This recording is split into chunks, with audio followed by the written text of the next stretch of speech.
The house on Maple Street in Kirkwood greeted me with a familiar silence. I reached for the light switch, and the antique chandelier William and I had bought back in the 70s lit the hallway with a warm glow.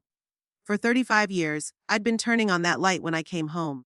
But it was only for the last 10 years that no one had greeted me. William left suddenly, a heart attack right in the garden as he was trimming the rose bushes. Sometimes I think I can still hear his footsteps in the kitchen. I'm 77 and my name is Margaret Ellison. I've worked all my life as a cashier at the Goodman supermarket in the center of our town. I never aspired to a career, but I loved my job. Over the years, I got to know all the locals, their habits and preferences. Many people still greet me on the street, even though I have been retired for 12 years. As I unpack the grocery bags, I glance at the calendar hanging on the refrigerator. Today is the 23rd day of October, Wednesday. 2 more days until the monthly family dinner. I circled Friday with a red pencil, even though I already remembered the day. How could I forget when every last Friday of the month has gone from a joyous family event to a real challenge? My only son, Daniel, used to come running to these dinners with such enthusiasm, bringing wine, making me laugh with stories from his job at an advertising agency. That all changed 5 years ago when he married Clara Prescott. Since then, our meetings had become strained, and our conversations filled with innuendos and subtle hints. I put the kettle on and pulled out my favorite cup from the cupboard. A gift from the school children when I'd helped organize the Christmas fair at the local school. It had, "To the best of Margaret in the world," written on it in scrolled childish handwriting. The phone rang as I poured the brew. Seeing my son's name on the screen made my heart race. "Hi, Mom." His voice sounded impatient, as it always did lately. "Did you remember Friday?" "Of course, Daniel," I replied. "I already bought the groceries. I'll make your favorite apple pie." "Great." I heard the office buzzing on the phone. "Listen, Clara and I were thinking, maybe you could make something lighter. She's on a diet right now, you know." I bit my lip. Clara always had a reason to criticize my cooking. "All right, darling. How about salmon and vegetables?" "That sounds good." He didn't sound very enthusiastic. "By the way, Mom, we need to have a serious talk on Friday." My heart squeezed. I already knew what it would be about. For the 3rd month in a row, Daniel was having the same conversation. "About what, son?" "About your future." He paused. "Mom, this house is too big for you alone. Clara and I found some smaller apartments in a modern complex. There's a concierge, a nurse on the 1st floor. Daniel," I tried to keep my voice firm, "we've talked about this. I don't want to move." "But it's irrational." His tone became irritated. "You're spending half your pension on a house you don't need. What if you fall? Who's going to help you?" "I have neighbors, and your Aunt Beatrice lives 10 minutes away." "Aunt Beatrice is a little younger than you." He cut me off. "Mom, be reasonable. Sell the house, buy a smaller apartment, and invest the rest of the money. Or," he hesitated, "or help me and Clara. You know we want a bigger house, especially if we have kids." That was it, I sighed, noting how delicately he brought up the real reason. "They wanted my money. Let's discuss it on Friday, son. I need to get the laundry off the line before it starts raining." I hung up the phone, feeling my hands shaking. This house had once been full of laughter and love. Now every room was like a battlefield where I was trying to defend my right to stay here for the rest of my days. I went out into the garden. The October wind was tearing the last leaves from the trees. William and I had planted this garden right after we were married. Every bush, every tree is connected to a story. There's the maple we planted when Daniel was born. And there's the apple tree where he first fell and broke his arm. How could I sell all this? By evening, the weather had turned completely bad. Rain drummed on the roof, and I turned on the old floor lamp by the armchair. I opened the photo album. It always made me feel better in times of trouble. Here was Daniel at 5 years old on his bike. Here's his first day of school, high school, graduation, university, first job. What happened to that boy who came every Sunday to help me with the garden? Who called just to see how my day was going? Maybe I really have become a burden. Maybe he's right, and it's time for me to move. No, I slammed the album shut. This house isn't just walls and a roof. It's my life, my memories, my independence. And I'm not going to give that up just because my son and his wife need money. Thursday morning greeted me with sunlight streaming through the curtains. Despite the sleepless night, I felt a surge of determination. Today was to prepare for tomorrow's dinner, and also for the inevitable conversation that would follow. I went down to the kitchen and turned on the radio. The announcer was talking in an upbeat voice about some charity event downtown. I made coffee and opened my notebook to make a grocery list. Salmon for Clara, mashed potatoes for Daniel. He'd always loved them, even if he was ashamed to admit it to his wife. The doorbell rang, interrupting my musings. Rose Tibbs, my neighbor and old friend, stood at the door. Margaret, darling, you didn't return my call last night. And I was worried. Rose was only 5 years younger than me, but she looked much better. She regularly dyed her hair red and never left the house without makeup. I'm sorry, Rose. I went to bed early. I lied, not wanting to tell her about the conversation with my son. Of course you did. She looked at me shrewdly. It had nothing to do with your son and his arrival tomorrow. I sighed and invited her in. Rose knew me all too well. We'd been friends since the day she'd moved to our street 40 years ago. She'd been there for me when Daniel was born and when William died. They're going to talk me into selling the house again, I said, pouring her coffee. Will you? I'll say no again? Rose nodded. That's right. Don't let them pressure you. You're doing fine on your own. Sometimes I doubt that, I admitted. Maybe Daniel was right. Maybe I should really think about a smaller apartment. Nonsense, Rose said. You love this house. It's yours. And if the only reason they want you to sell it is for money, then shame on them. I smiled, grateful for her support. Rose was never shy about saying what she thought. I just don't understand what happened to Daniel, I said quietly. He was always such a caring boy. Clara happened, Rose snorted. I'm sorry, dear, but your daughter-in-law is a real predator. I've seen the way she looks at your house like prey. I couldn't agree with her more. From the moment Daniel brought Clara to meet me, I could feel the coldness in her gaze. She wasn't looking at the house like a future family member, but like a property appraiser. You know what? Rose put the cup on the table. I'll come over for dinner tomorrow as moral support. Oh, Rose, don't even argue. I'll bring my famous blueberry pie and watch your daughter-in-law try to criticize my baking. I laughed for the first time in days. With Rose by my side, tomorrow's dinner didn't seem so scary. After she left, I headed to the store to get groceries. As I passed the bank, I noticed Clara coming out of the glass doors. She didn't see me, engrossed in a conversation on the phone. I slowed down. Yes, we'll discuss it with her tomorrow, she said. No, I don't think she'll be stubborn for long. After all, she's 77. She needs to think about the future. Oh, believe me, I'll find a way to convince her. I hurried past, feeling the blood rush to my face. They'd already planned the whole thing. Probably even found a buyer for my house. I spent the rest of the day preparing for dinner. Trying not to think about the upcoming conversation, I cleaned the silverware I only bring out on special occasions. I prepared the dough for blueberry pie. Despite Rose's promise to bring dessert, I knew Daniel preferred my pastries. That evening, I sat in the living room for a long time, looking at the family photos on the mantelpiece. Here was William holding Daniel as a newborn baby. Here we are as a family on a picnic by the lake. Here's Daniel in his graduation suit. Before I knew it, I was dozing off in my chair. I dreamt of William. He was standing in the garden pruning roses and he said, "Don't give up our house, Margaret. It's not just walls, it's our life." I woke up with a firm resolve. No matter what happens tomorrow, I will not let Daniel and Clara take away the last thing that ties me to the past. This house is mine and it will stay that way. Friday began with a fine, annoying rain. I woke up earlier than usual, even though sleep hadn't been a happy visitor in recent years, especially on days like today, when anxiety was a heavy hoop around my chest. I walked slowly down to the kitchen, holding onto the banister. My knee was aching again, a sure sign of changing weather. Kettle, breakfast, pills, the familiar ritual I found comfort in. Glancing at my watch, I noted that I still had plenty of time before Beatrice arrived. My younger sister had promised to arrive by lunchtime to help with dinner preparations. But I knew the real reason for her visit: moral support. Beatrice had always been my little squire.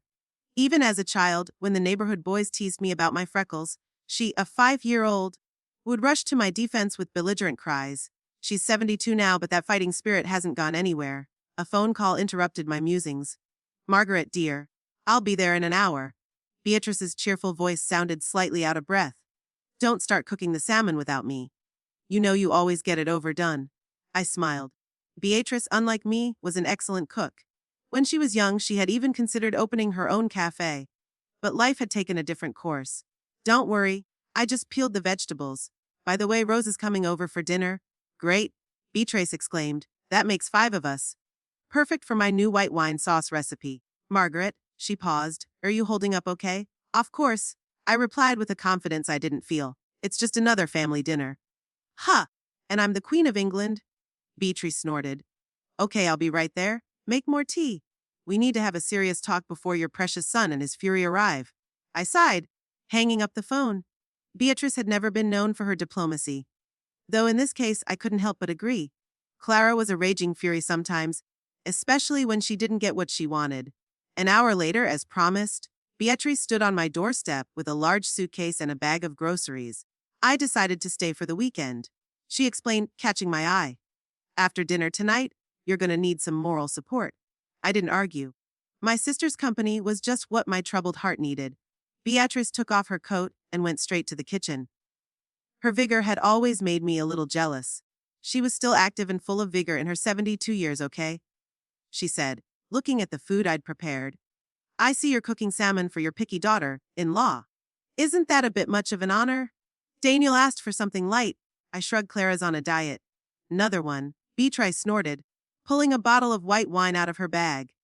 I don't know how anyone can torture themselves for their figure.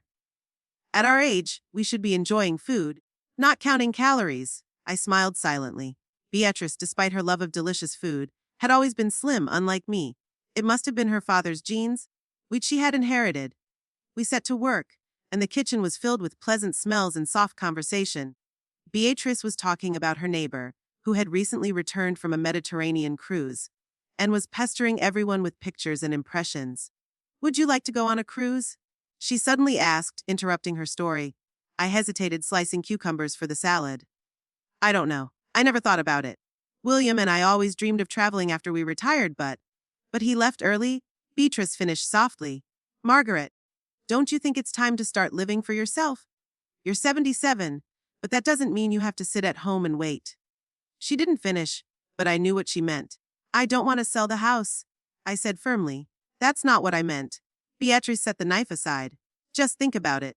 Maybe a smaller apartment would free you from worrying about this huge house, give you a chance to spend money on yourself, on traveling, on hobbies. I looked at her in surprise. And you're doing the same. I thought you were on my side. I'm always on your side. Beatrice put her hand on my shoulder. I just want you to be happy. And if that means letting go of the past. This house isn't just the past, I countered. It's my life, my memories. Memories will stay with you wherever you go, Beatrice said softly. But if you're sure? I am, I nodded. I need your support, not your advice to sell the house. Beatrice sighed, but she didn't argue. Instead, she changed the subject. I met Edward Wilcox at the store yesterday. Edward. I was surprised. He moved to Portland 5 years ago. He came back last week, said he missed his hometown. He asked about you. Beatrice raised her eyebrows meaningfully. Oh, come on, I said with a wave of my hand. Ward and I are just friends. He's always had a thing for you, even when you were both married, Beatrice said with a wink. And now you're both free. I'm 77, I reminded her. Not the right age for romance. Nonsense. Age is just a number. Mrs. Patterson married at 82 and she's happy. I laughed, imagining myself as a bride at my age. Perhaps Beatrice was right, and I was dwelling too much on the past. But the house. No, I'm not ready to give up home. We finished the preparations for dinner, and Beatrice set the table in the small dining room I used daily. Tonight we would have to move to the large living room, where there was a grand dining table for 12, an inheritance from my parents. So Beatrice said, pouring the tea. Are you ready to talk to Daniel today? I sighed. I don't know. He's determined. He called yesterday saying he found me an apartment in a new complex. Really? Beatrice pressed her lips together. Isn't it a little early for him to be taking charge of your future? He's worried about me, I said without much conviction. Or the money he'll get from selling the house. Beatrice cut off a piece of pie. Margaret, there's something I have to tell you. I spoke to Helen Morrison yesterday. I was surprised. George Morrison was Daniel's coworker at the ad agency, yes. She said Daniel was in trouble. Serious problems? I felt a chill run down my spine. What kind of trouble? Financial? Beatrice leaned toward me. According to Helen, Daniel had invested a large sum in some stocks. She doesn't know the details, but apparently he lost a lot of money. George said that Daniel hadn't been himself in recent months. Nervous, taking it out on his co-workers. I put the cup down, feeling my hands shaking. Are you sure? Absolutely, Beatrice nodded. Helen wouldn't make up something like that. Margaret, I think that's why he's so insistent on selling the house. He needs the money to cover his debts. But why didn't he tell me himself? I whispered. I'm his mother. I could have helped. Pride. Beatrice shrugged. Or more likely the influence of your precious daughter-in-law. Helen said Clara had recently bought a new car and was always bragging about her expensive purchases. It's unlikely she'd agree to tighten her belt while Daniel solves his problems.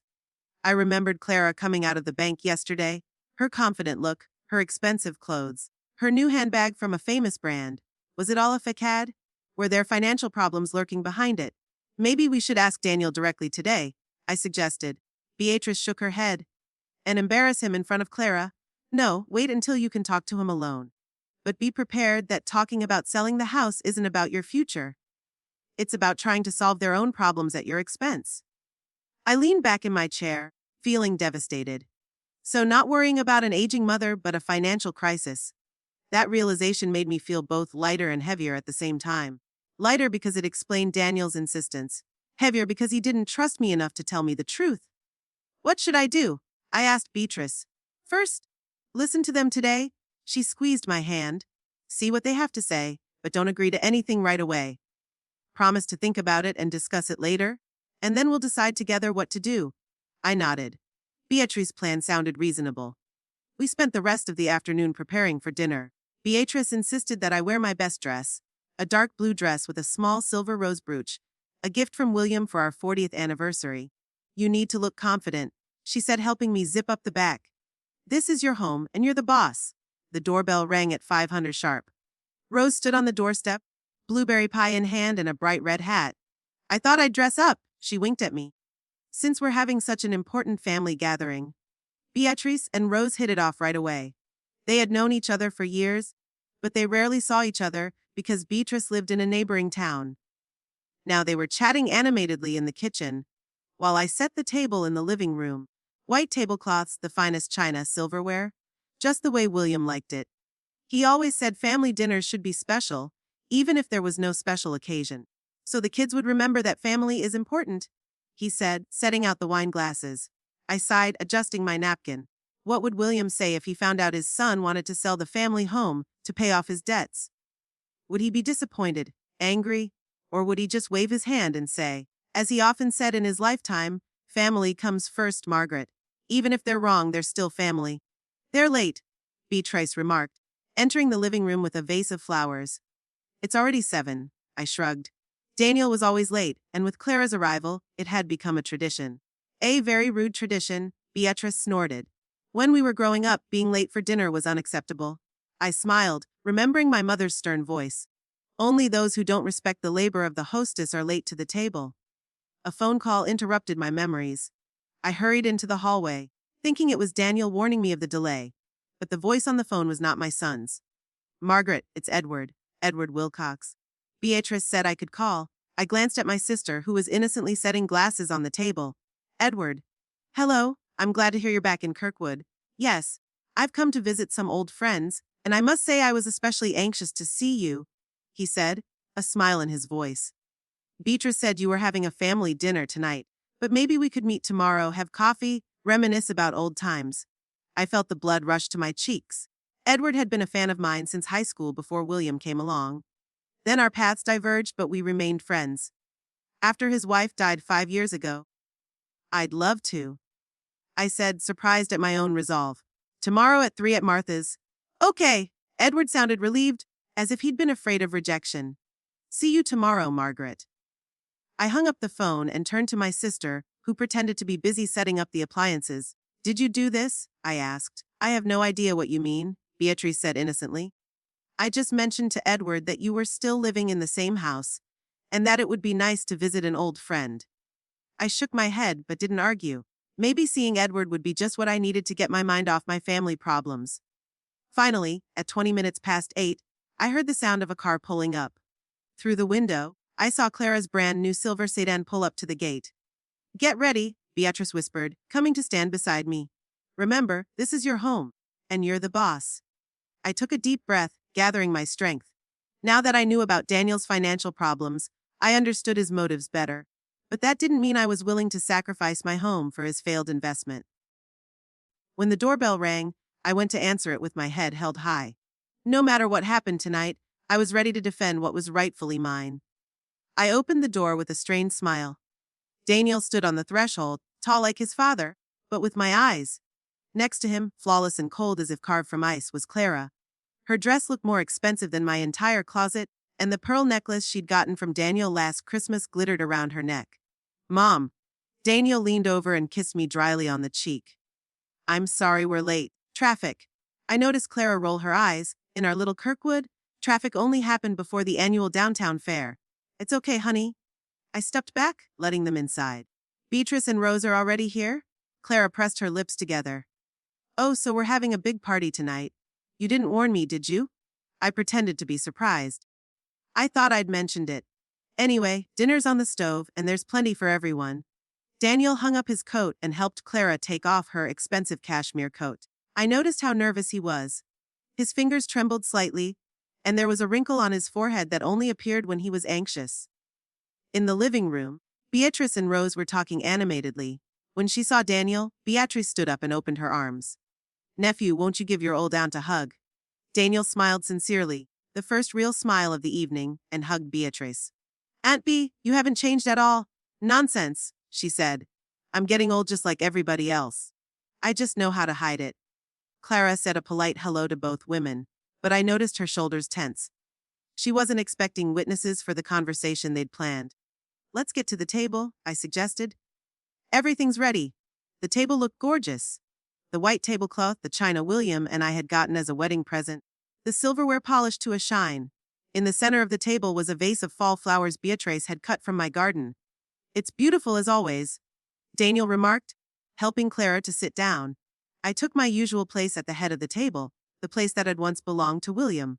After his death, I continued to sit to the right of the empty chair until one day Daniel said, Mom, you're the head of the family now. You need to sit in Daddy's seat.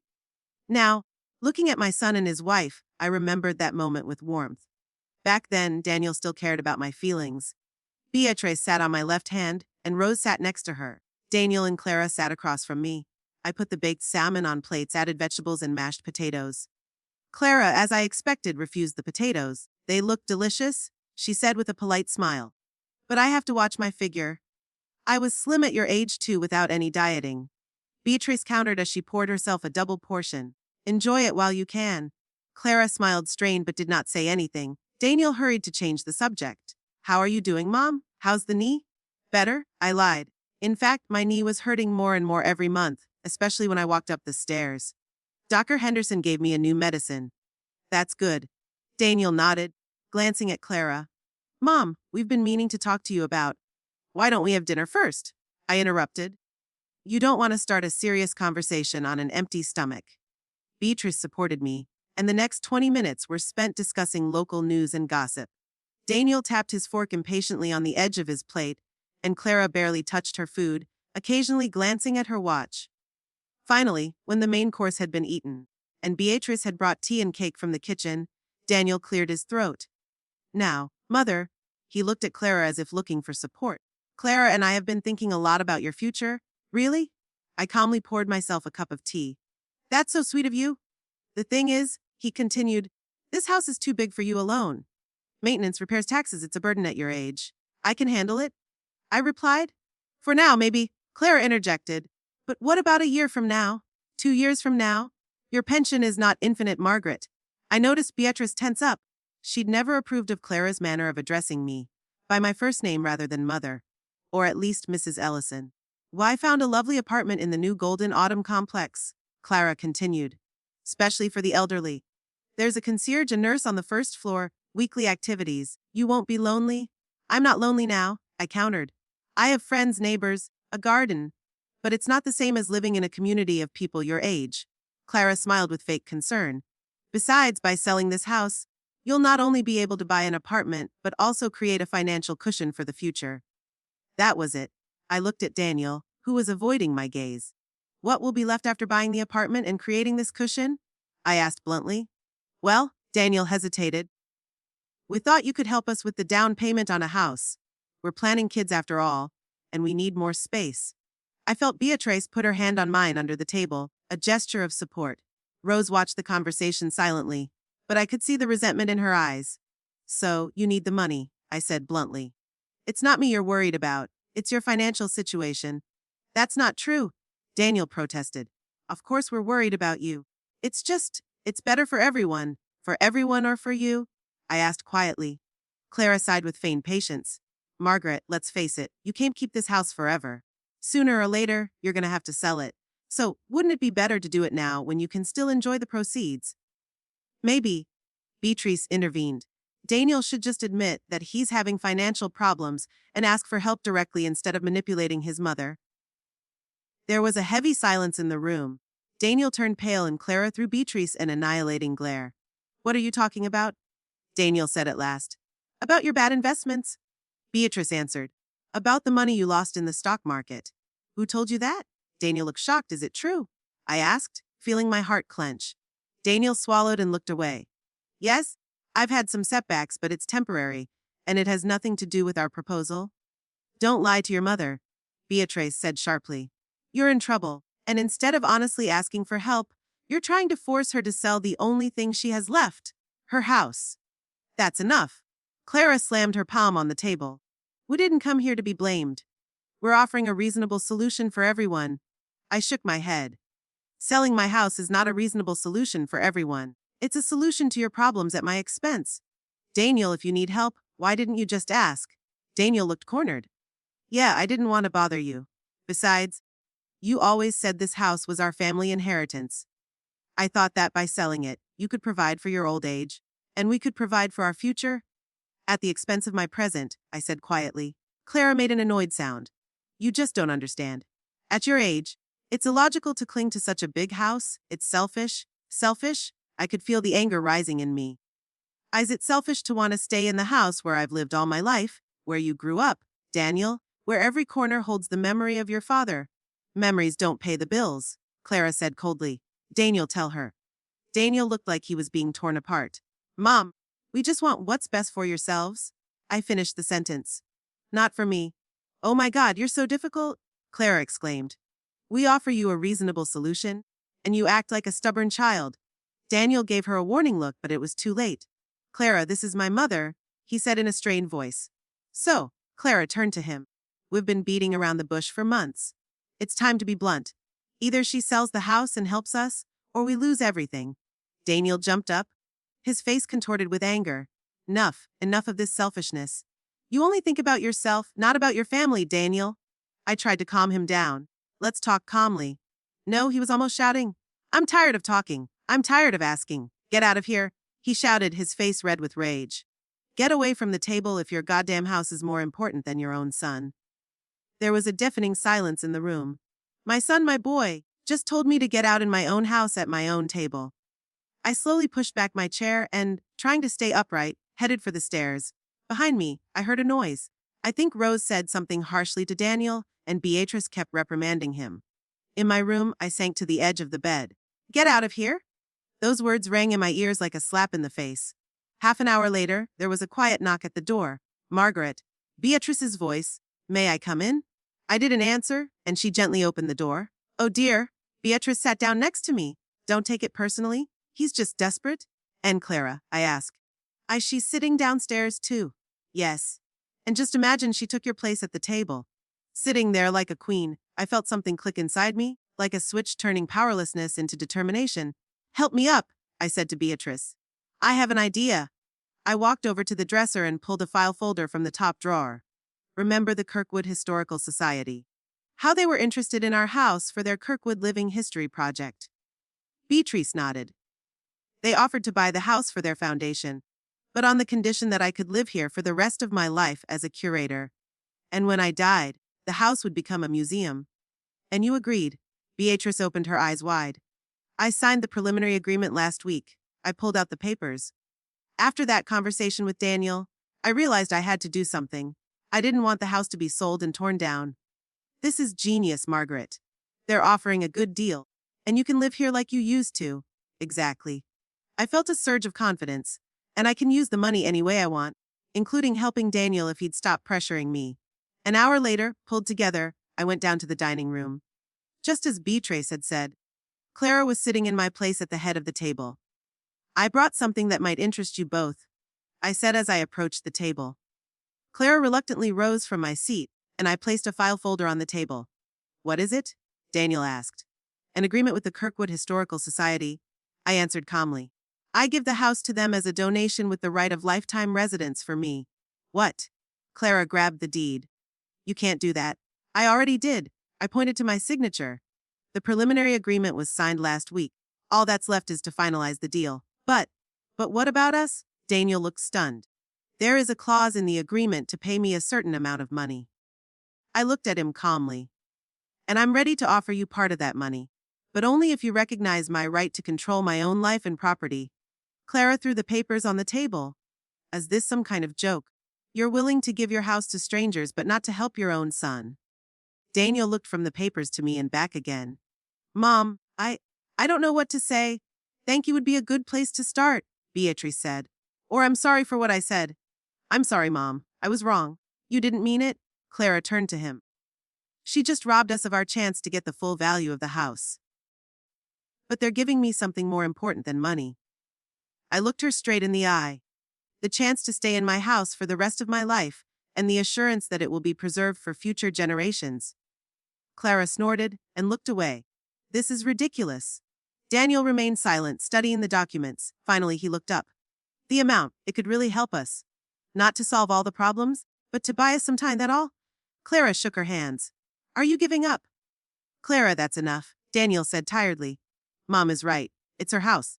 It's up to her. Clara looked at him fiercely, then at me. Fine, just fine. Stay in your museum piece, Margaret. And we'll manage on our own somehow. She grabbed her purse and headed for the door. Daniel hurried after her. I watched them leave, and a strange calm filled me. For the first time in a long time, I felt in control, that my home was truly mine, and no one could take it away from me. The morning after the family dinner was overcast. Rain drummed on the roof, dripped down the window panes, blurring the outline of the garden. I sat in the kitchen with a cup of cold tea, listening to the sounds and trying to collect my thoughts. The events of last night played over and over in my mind. Daniel's angry face, his words thrown in anger. Clara's haughty look as she took my place at the table, and their shocked expressions when I placed the deed of the house to the Historical Society in front of them. How are you? Beatrice walked into the kitchen, bundled up in an old knit cardigan. Did you sleep? Hardly, I admitted. I kept thinking about what had happened. Had I done the right thing? Beatrice sat across from me, her hand resting on her chin. Do you doubt it? I shrugged. I don't know. Maybe I really am selfish. Maybe I should have sold the house and split the money like they wanted and moved to Golden Autumn. Beatrice snorted. Into that old people's cage with the concierge and the nurse. No, thank you. You did the right thing, Margaret.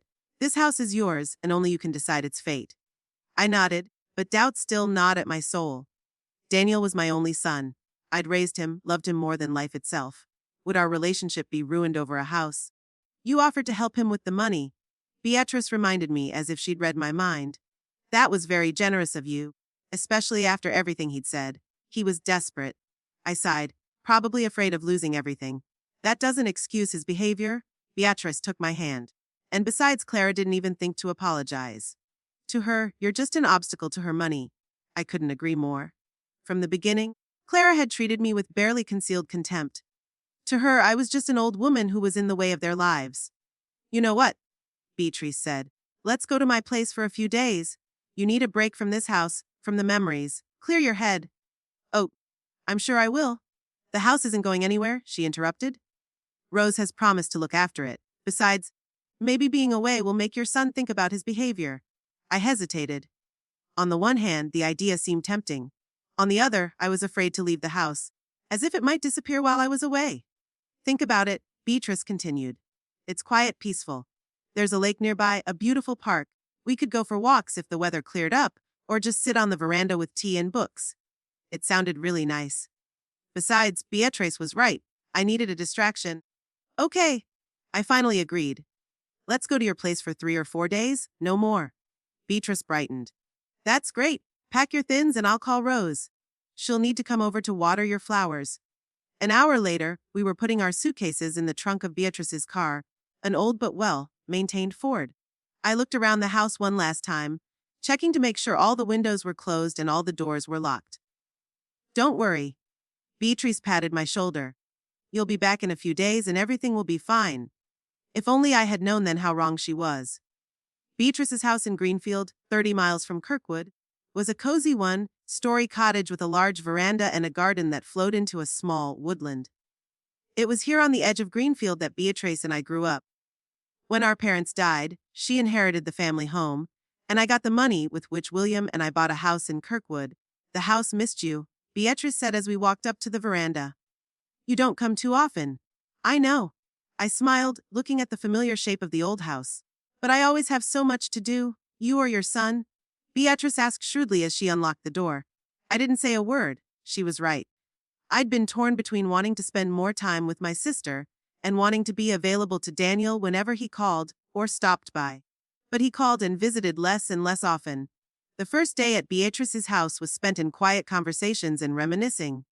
We went through old photographs, cooked dinner together, and in the evening we sat on the veranda wrapped in plaids and looked at the stars. We spent the second day in town, strolling through the stores and eating lunch at a little cafe in the main square. Beatrice introduced me to her friends, a couple of elderly sisters who ran a bookstore, and a former literature professor who now worked at the local library. See what life is like here, Beatrice said as we walked home. It's quiet, measured. There are lots of people your age here for you to socialize with. Are you trying to convince me to move again? I smiled but without irritation. No, just showing you alternatives. Beatrice winked. I'll always be happy if you decide to move closer to me, but it has to be your decision, not anyone else's. On the evening of the third day, as we sat in the living room by the fireplace, the phone rang. Beatrice answered it, and to my surprise, "It's Rose," she said. "She wants to talk to you." I picked up the phone, feeling suddenly anxious. "Rose, is something wrong? I don't know how to say this, dear." Rose's voice sounded worried. "I came by today to water your plants as we agreed, and I noticed strange things." What kind of weirdness? My heart beat faster. I thought someone was in the house. Some things are not where you usually keep them. Your secretary in the living room was open, and I distinctly remember you always lock it. I got cold feet. Someone broke into the house. No, I didn't see any signs of forced entry. The doors and windows are intact. But inside, Margaret, I don't want to scare you, but I think someone was looking for something. The drawers in your late husband's desk are pulled out. Papers are in disarray. Daniel, I whispered, and Beatrice raised her eyebrows questioningly when she heard her son's name. That's what I thought, Rose agreed. He has keys to your house, doesn't he? Yes, I sighed. For emergencies, he promised never to come over when I wasn't here. I guess he thought this was an emergency. Rose's voice was bitter. I didn't touch anything so you could see for yourself. When are you coming back? Tomorrow, I answered firmly. Thanks for telling me, Rose. I hung up the phone and turned to Beatrice, who had already recognized my face. Daniel, she asked. I think he was looking for the deed to the Historical Society. I sank into my chair, feeling my knees shake. Rose said someone was going through William's papers. Beatrice shook her head. I never thought he'd stoop to such a thing, breaking into your house when you're not there. He has keys, I reminded her. That doesn't give him the right, Beatrice countered. Keys are for emergencies, not for spying on you or looking for documents. I couldn't help but agree. Deep down, I'd always known that one day Daniel would grow up and stop being my little boy. But I never thought he'd become this. A man willing to invade my home, violate my privacy for money. Thank God I brought the paperwork with me, I said. The file with the agreement was in my bag. I didn't risk leaving it at home. What are you going to do? Beatrice asked. I wondered, what could I do in a situation like this? I will talk to him, I finally decided. Ask him directly why he was there and maybe change the locks. Beatrice nodded. That makes sense. One more thing. Finalize the deal with the Historical Society as soon as possible. The sooner it's made official, the less chance Daniel has of changing anything. The next morning, Beatrice and I drove back to Kirkwood.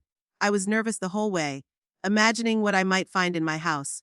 What if Daniel wasn't just looking for documents? What if he had damaged something trying to find them? When we pulled up to the house, I was relieved to see that everything looked normal from the outside. No signs of forced entry, broken windows, or broken doors.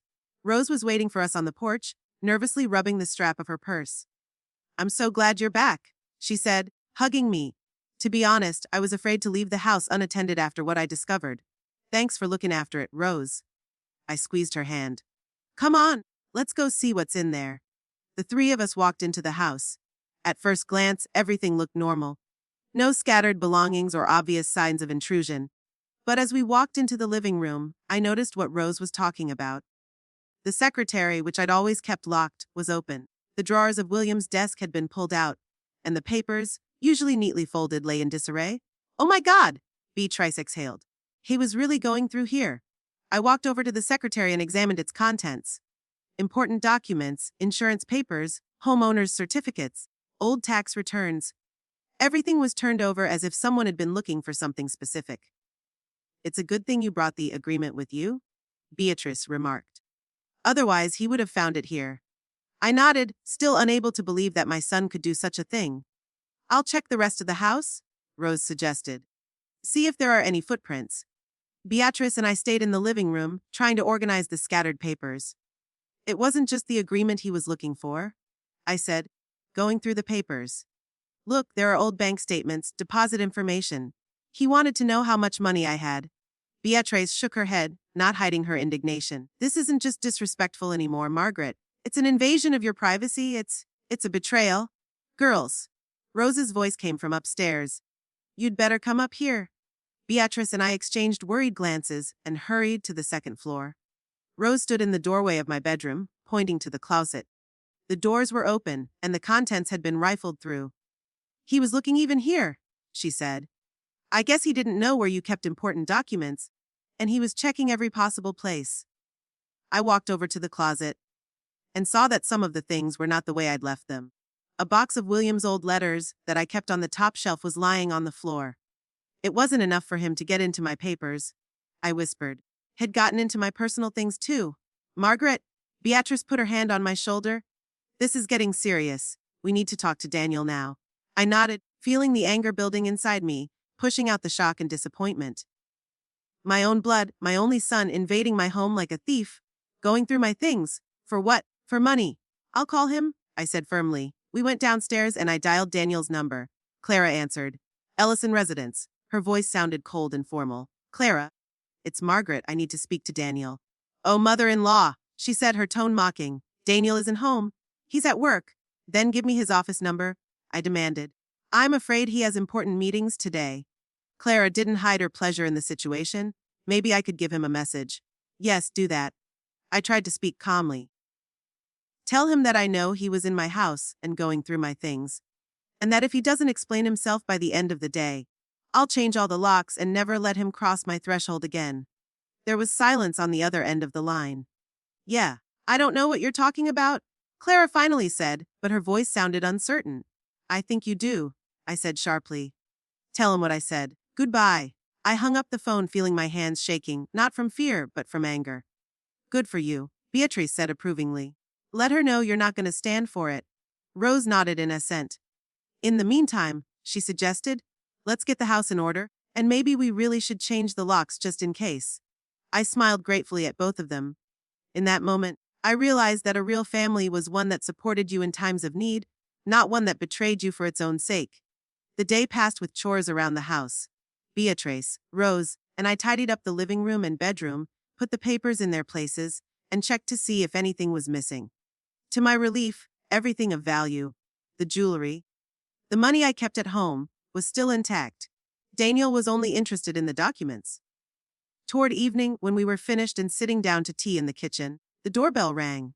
"It must be him," Beatrice said. "Do you want us to leave?" I shook my head. "No, stay.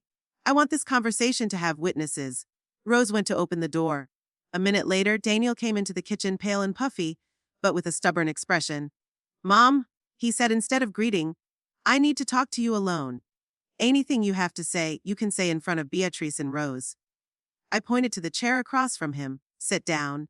Daniel sat down reluctantly, casting a disgruntled look at my defenders. "Clara said you called something about the locks." "Don't pretend you don't understand." I looked him straight in the eye. "You were in my house while I was gone, going through my papers, my personal belongings." "Why, Daniel?" He held my gaze for a few seconds, then averted his eyes. "Yeah, I wanted to see the agreement with the Historical Society. Make sure they weren't lying to you?" "Don't lie to me." I shook my head. "You were looking for the agreement so you could try to undo it. And at the same time, you were checking to see how much money I had." Daniel clenched his fists until his knuckles turned white. "Okay, Yeah. I was looking for a settlement because what you did is crazy, Mom. You're giving away a house that could be good for all of us to some strangers. This house belongs to me, I said quietly. Not all of us. It belongs to me, and I alone decide its fate. But I am your son, Daniel exclaimed. Your family. Is some historical society more important than blood? Did you act like a son when you broke into my house? I asked. When you went through your father's personal belongings. Daniel lowered his eyes, and I saw that his cheeks were pink with shame. I was desperate? He mumbled. Clara and I were in really serious financial trouble. The bank is threatening to foreclose on the house if we don't make the payments by the end of the month. And that's why you decided to take my house. I shook my head. Daniel, if you had come to me honestly, told me your problems, asked for help, I would have done everything I could. But instead, you tried to manipulate me. And when that didn't work, you invaded my no, it was wrong. Daniel looked up at me. I'm sorry, Mom. I was out of my mind with worry. I watched him carefully, trying to see if his remorse was sincere or another attempt at manipulation. Keys? I finally said, holding out my hand. What? Daniel looked confused. The keys to my house. Give them to me. His face stretched in surprise. But what if something happens to you? How would I get inside? Rose will keep a spare set. I nodded toward my friend. I don't trust you anymore. Daniel looked as if I'd hit him. Slowly, with apparent reluctance, he pulled a bunch of keys out of his pocket and unhooked two of them. The front door and the back door. Here. He placed them on the table between us. But know that I did it for both of us. Don't you realize that for an old woman to keep a house like this? That's enough. I interrupted. I don't want to hear that argument again. My decision about the house is final. The paperwork has already been sent to the Historical Society to finalize the deal. It was a lie. I hadn't had time to contact the society since my return. But Daniel didn't need to know that. A's for your financial problems. I continued. I'm willing to help you. But on my terms. No, Clara, no pressures. If you're really in trouble, come to me alone and we'll talk like adults. Daniel hesitated, clearly torn between pride and necessity. Think about it, I said, standing up. Now please go. I'm tired and I want to rest. He stood up, still not looking me in the eye. Mom, not now. Daniel. I shook my head. I need time to process what you've done and so do you. Daniel nodded and walked out of the kitchen without saying goodbye. A moment later, we heard the front door slam. You were great, Beatrice said, putting her arm around my shoulders. I hope he learned his lesson, Rose added. Though with a wife like Clara? I sank back in my chair tiredly. Do you know what the saddest part is? I'm not even sure he acted of his own free will. Clara may have pushed him. That's no excuse, Beatrice said firmly. He's a grown man, not a puppet, and he has to take responsibility for his actions. I nodded, realizing she was right.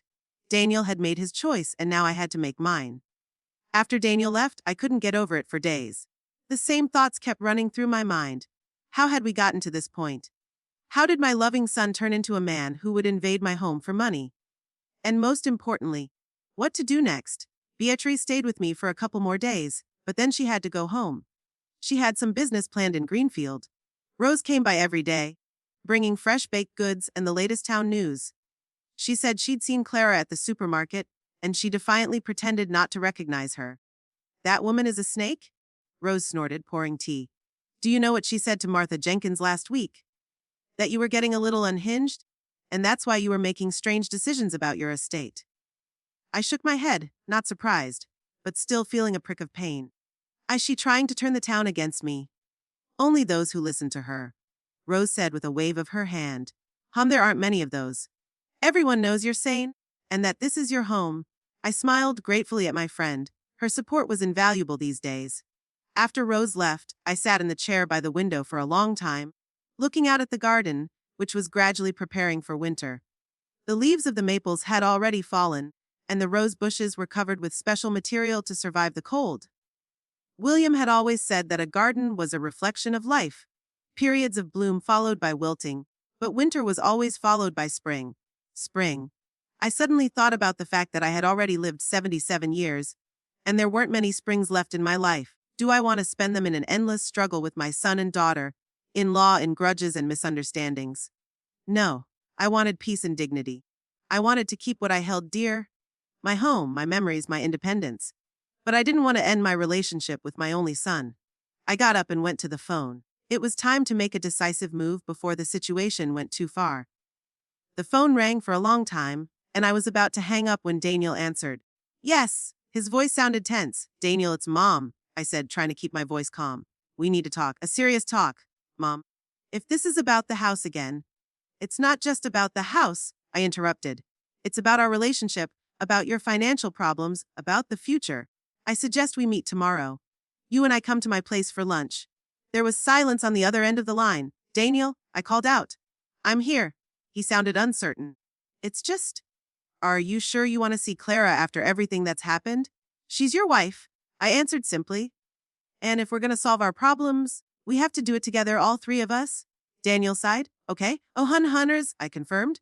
And Daniel, please come with an open heart and a willingness to listen. I'll do my best, he promised, and I could hear in his voice the tones of the boy I'd raised. See you tomorrow, Mom. As I hung up the phone, I felt a strange mixture of anxiety and hope. Perhaps all was not yet lost. Perhaps we could find a solution that would suit everyone. I spent the evening making preparations, mapping out the conversation, and thinking about every word I was going to say. I realized that this might be my last chance to make things right with my son and not lose him completely. The morning was clear and cold. The first frost covered the grass in the garden, making it look as if someone had scattered tiny diamonds on the green carpet. I got up early to make lunch. Nothing fancy, just the roast Daniel had loved since he was a kid and apple pie for dessert. Not because I wanted to bribe my son with food, but just to create a warm, homey atmosphere for our difficult conversation. At 12:30, the doorbell rang. I was surprised. It was still 30 minutes before the appointed time. When I opened the door, I saw Rose on the doorstep. Rose, what are you doing here? I came to support you. She entered the house carrying a basket of fruit. Don't worry, I'm not going to be in the middle of your conversation. I just wanted to make sure you were okay before they came. I smiled, touched by her concern. I'm fine, really. I'm ready for this conversation.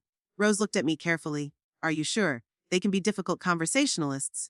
I'm sure. Now this is my son, Rose. No matter what, I want to maintain a relationship with him. And if that means talking to Clara like adults, I'm ready. Rose sighed. You're a better person than I am, Margaret. If I were you, I'd have cut that couple out of my life a long time ago. Sometimes it's easier to give up on a relationship than to work on it, I said. But Daniel is all I have left of William. I can't just cut him out. Rose nodded understandingly and hugged me goodbye before she left, promising to call me tonight to see how it went. At exactly 100, the doorbell rang. This time it was Daniel and Clara. My son looked tense but determined. Clara exuded coldness and resentment, though she tried to hide it behind a polite smile. Mom. Daniel hugged me awkwardly. Thank you for inviting us, Margaret. Clara nodded, making no attempt to approach. Come on in. I stepped back, letting them into the house. Dinner is almost ready. We went into the dining room, where I set the table for three. Not in the living room where we'd had our last fight, but in the small, cozy dining room where we usually ate dinner with William when Daniel went to bed. Have a seat, I said. I'll get the roast. Let me help you? Daniel said suddenly, standing up. I looked at him in surprise, but nodded. The two of us went into the kitchen, leaving Clara alone. Mum, Daniel said quietly when we left the dining room, I want to apologize again for what happened, for breaking into your house. It was wrong. I looked at my son, a tall man with the first gray hairs on his temples, but with eyes that still reminded me of the little boy I'd taught to ride a bike. Thank you, Daniel, I said sincerely. It means a lot to me. He nodded without looking me in the eye. And another thing, Clara didn't want to come today. She thinks you just want to tell us off, but I insisted because you're my mother, and I don't want to lose you. I felt a lump come up in my throat. Maybe all is not lost. I don't want to lose you either. Son, I said quietly. That's why I invited you here today, so we can find a solution that everyone can live with. We returned to the dining room with the roast and vegetables. Clara was sitting in her seat, stone-faced, looking at something on her phone. It smells delicious, she said, putting the phone aside. Although, of course, I'm on a diet, so I'll be very moderate. I didn't comment on that little quip. Instead, I put the food on plates and sat back down in my seat. So, I began as we began to eat. I've invited you here to discuss the situation we're all in. A situation that makes no one happy. Daniel nodded and Clara continued to eat in silence, defiantly choosing only vegetables from the roast. I know that you are having financial difficulties, I continued. and I want to help, but not in the way you suggested. So, you won't sell the house? Clara interjected. No, I said firmly. The house is not for sale. I've already signed the final agreement with the Historical Society. It was true. Last night, I called the director of the society and made an appointment to finalize the deal. On Monday, all the documents would be signed officially. Clara opened her mouth to object, but Daniel put his hand on her wrist, stopping her. We understand, Mom, he said. It's your house. It's up to you. I looked at my son gratefully. Thank you, Daniel, but that doesn't mean I don't want to help you. Please tell me about the situation you're in. Honestly, without exaggeration or manipulation. Daniel and Clara looked at each other. Finally, Daniel sighed and put down his fork. About a year ago, I was offered an investment in a startup, a technology company, very promising. Everyone said the stock would skyrocket in a few months. And you invested your savings? I guessed. Not only my savings, Daniel admitted. I took out a loan against the house, a big loan. Oh God, I covered my mouth with my hand. What happened to the company? It went bankrupt? Clara answered briefly. Can you imagine? All those smart guys with their brilliant idea just went bust, and now we have to deal with it. I noticed the bitterness in her words and realized that Daniel had probably made the investment decision alone without consulting his wife. That explained a lot about their current relationship. How much do you owe? I asked. 92,000. Daniel lowered his head. The bank gave us 3 months to pay off at least part of the debt, or they would take the house. I gasped. The amount was huge. How long before the deadline? 3 weeks. Clara crossed her arms over her chest. And we don't have a dime of the money we need. That's why we came to you. You didn't come to me? I said quietly. You tried to manipulate me into selling the house. And when that didn't work, Daniel broke in here to find the documents. I know, and I'm sorry about that. Daniel looked genuinely remorseful. We were desperate. I nodded, accepting his apology.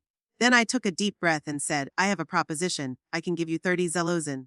It's part of the amount the Historical Society will pay me for the house. Clara made a sound like a snort. 30,000. That's a third of what we need. It's what I can give, I said firmly. With that amount, you can negotiate with the bank to restructure the remaining debt. As far as I know, banks usually agree to such terms if they see that the borrower is making an effort. Daniel rubbed his chin thoughtfully. That could work. 30,000 would be a serious enough sum to show the bank our good faith. But it wouldn't solve the whole problem, Clara objected. Would still have to pay the rest of it. Yes, I agreed. You'll have to work, save money, maybe sell some of your belongings. But your house will be saved, and that's what counts. Clara shook her head, clearly unhappy with this turn of events. But Daniel looked at me with growing hope. Mom, that's very generous of you, especially after everything that has happened. I have conditions, I said. Of course, Clara sighed. There are always conditions. Yes, there are. I looked her straight in the eye. First, you both have to accept that my house is my house, and I'm the only one who decides what to do with it. No more talk of selling it, moving into a nursing home, or me being out of sorts. Clara blushed, clearly realizing that I was aware of her gossip. Second, no attempts to sabotage my deal with the Historical Society. It will be finalized on Monday, and I expect you both to accept that as a fait accompli. Daniel nodded. That's fair enough. What else? And finally, I paused. I want us to restore normal family relations. No manipulation, no pressure, no coldness. I'm not asking that we become best friends. I glanced at Clara, but I want us to treat each other with respect. Clara pressed her lips together but didn't say anything. That's all, I finished. 30,000 in exchange for respecting my decisions and restoring the family relationship. What do you say? Daniel looked ready to agree immediately, but Clara put her hand on his shoulder, stopping him. We need to discuss this in private, she said. Do you mind, Margaret? I nodded. Of course, you can use the living room. In the meantime, I'll go get dessert. They left the dining room and I began to clear the plates. Through the wall, I could hear muffled voices coming from the living room. Clara was saying something harsh, almost hissing, and Daniel was answering more quietly but insistently. I didn't try to eavesdrop, just did my work in the kitchen, making tea and slicing apple pie. 10 minutes later they returned. Clara looked disgruntled but resigned, and Daniel looked more relaxed than before. We agree, he said, sitting down at the table. And I want to thank you for your help, Mom. It's saving us? Yes, thank you, Clara added reluctantly. I smiled, feeling a heavy weight lifted off my shoulders. I'm glad we could come to an agreement. Now let's enjoy our dessert, and you can tell me how you're doing. Apart from the financial problems, the rest of the lunch passed in a relatively calm atmosphere. What Daniel talked about his work and his plans for the future. Clara was mostly silent but occasionally made remarks that did not sound hostile. When it was time to say goodbye, Daniel suddenly hugged me, a real hug like when he was a child. "Thank you, Mom," he whispered. "I love you, son," I said, feeling tears coming to my eyes. No matter what, Clara confined herself to a formal goodbye, but even that was an improvement over our previous encounters. When they left, I sank into my chair, feeling a strange mixture of fatigue and relief. I didn't know how sincere their agreement to my terms had been, especially on Clara's part, but I had done the best I could. I had reached out and set boundaries. Now, all that was left to do was wait and see if anything would really change in our relationship. But for the first time in a long time, I felt hope. Hope that I could keep my home and my son, that I wouldn't have to choose between material comfort and family ties. I looked at the picture of William on the mantelpiece. He was smiling at me from a picture taken on our silver wedding day. "I did the best I could," I whispered. "I hope you would approve of my decision." And I thought his smile grew a little wider, as if he'd really heard me and agreed. Winter in Kirkwood was always special. Snow covered the town in a soft white blanket, turning the familiar streets into a fairy tale kingdom. This year, I looked at the winter landscape with a new feeling, a mixture of peace and slight sadness. It had been 3 months since the day I had invited Daniel and Clara to talk. 3 months since we'd made our agreement. With 30,000 in exchange for respecting my decisions and restoring the family relationship. I handed the money to them the day after our conversation. Daniel was grateful. Clara was reserved but polite. They successfully negotiated a debt restructuring with the bank, and their house was saved from foreclosure. It would seem that things were going to work out. But between should and is often lies a gulf. For the first few weeks, Daniel called regularly, inquiring about my health, talking about his business. We even met for Sunday lunch at a small restaurant on the outskirts of Kirkwood. A neutral place, not my house or theirs. Clara was present but kept aloof, as if performing an unpleasant but necessary duty. Gradually, the calls became less frequent. Once a week became once a fortnight, then once a month. Sunday lunches stopped. Daniel had urgent business at work and Clara had important meetings with friends. I didn't insist. After all, I was asking for respect for my decisions, not forcing them to love me. My life, however, did not stop. On the contrary, it was as if it had a new lease on life. The deal with the Kirkwood Historical Society was finalized in early December. Under the terms of the agreement, the society officially took possession of the house, but I retained the right to live there for life. What's more, I was granted historic preservationist status, a title that sounded a bit pompous but which I wore with quiet pride. Elizabeth Stone, director of the Historical Society, became a frequent visitor to my home. An energetic woman in her 50s with a short haircut and penetrating brown eyes, she had an encyclopedic knowledge of Kirkwood's history and an infectious passion for historic preservation. "This house is a true gem of Victorian architecture," she said, admiring the carved staircase railing. "They don't make details like that now. All the curls, the patterns, real art." Under her guidance, we began a small restoration of the house. Nothing drastic. We freshened up the paint on the facade, reinforced a few loose floorboards, restored the moldings on the ceiling in the living room.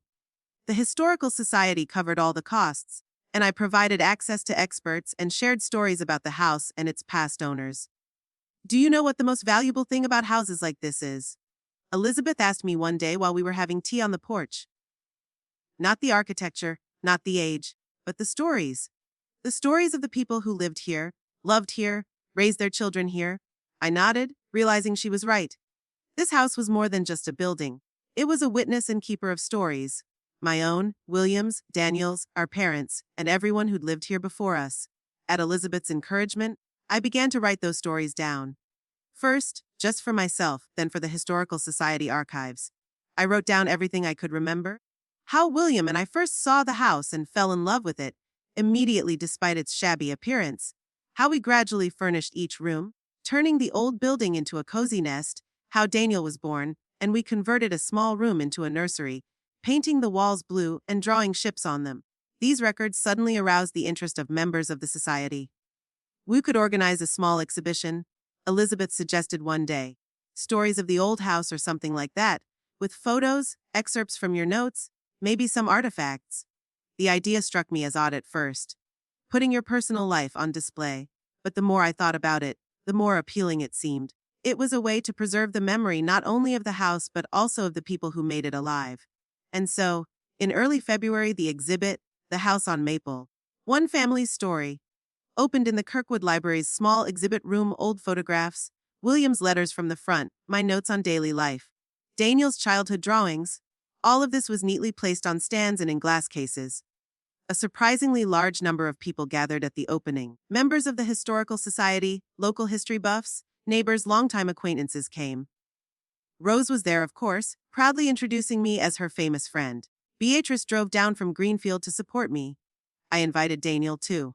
I sent a formal postcard with the date and time of the event, not insisting, but letting him know I would love to see him. He didn't show up or even call to explain why he wasn't there. It hurt, but not as sharply as before. It was like a wound that gradually healed, leaving behind a sensitive but no longer bleeding scar. "Don't worry," Beatrice whispered to me, noticing the way I kept glancing at the door. "He's missing the perfect opportunity to be happy for his mother." I nodded, trying not to show disappointment. After all, this was my night, my little victory, and I wasn't about to let my son's absence overshadow it. After the show, my life became even more fulfilling. Elizabeth suggested I join the Historical Society's educational program, giving small tours to schoolchildren, teaching them about daily life in Kirkwood in the early to mid-20th century. "Kids love this kind of living history," she assured me. "They want to know how people lived without the internet and smartphones, how they cooked their food, how they washed their clothes, and who better to tell it than you?" So I said yes. At first, timidly, uncertainly. What could I tell these modern children who grew up with gadgets in their hands? But it turned out that it was my experience, my memories of life without technology, that they were most interested in. "Is it true that you washed your clothes by hand?" asked a little girl with pigtails, looking at the old washboard I was demonstrating. "And how did you listen to music without iPhones?" wondered a boy with glasses. "Did you really write letters by hand and mail them?" wondered a red-haired girl with freckles. I answered all their questions, showed them old things stored in the attic, a hand grinder, a kerosene lamp, a gramophone with records. The children listened with their mouths open, and their teachers thanked me for the living history lesson. Spring came to Kirkwood early this year. As early as March, the first flowers began to sprout, and by early April, my garden was a riot of color. I've always loved gardening, but this year it became an especially important activity for me. It was as if each new sprout, each bud blossoming, was a symbol of my own new life. Elizabeth, noticing my passion for the garden, suggested another idea. "Why not make your garden part of our annual Kirkwood Historic Gardens tour? Many of the plants in your garden are unique to our region. And some of the rose bushes, I understand, were planted back in the 30s. And so, in early May, my garden became one of the stops on the tour. Dozens of people walked the winding paths, admiring the roses William had brought back from England, and the lilacs planted by the parents of the previous owners of the house. I stood on the veranda, watching strangers photograph my flowers, and felt a strange sense of pride and satisfaction. My house, my garden. It was as if they had a new life, a new purpose. "You look happy," Rose said as she joined me on the veranda. I thought about what she said. Was I happy after everything that had happened? After being disappointed in my son? After all the turmoil of the last few months? "You know," I said slowly, "I'm not sure happy is the right word, but I feel contentment, a peace, like I'm finally in my place, doing what I'm supposed to be doing." Rose nodded understandingly. "You found freedom, freedom to be yourself, to not have to conform to other people's expectations." She was right. For the first time in years, I didn't feel like Daniel's mom or William's widow. I was just Margaret, a woman with her own life, her own interests, her own social circle. Of course, there were hard moments. Sometimes in the evenings, when the house was quiet and darkness was closing in outside the window, loneliness would come over me. I would pick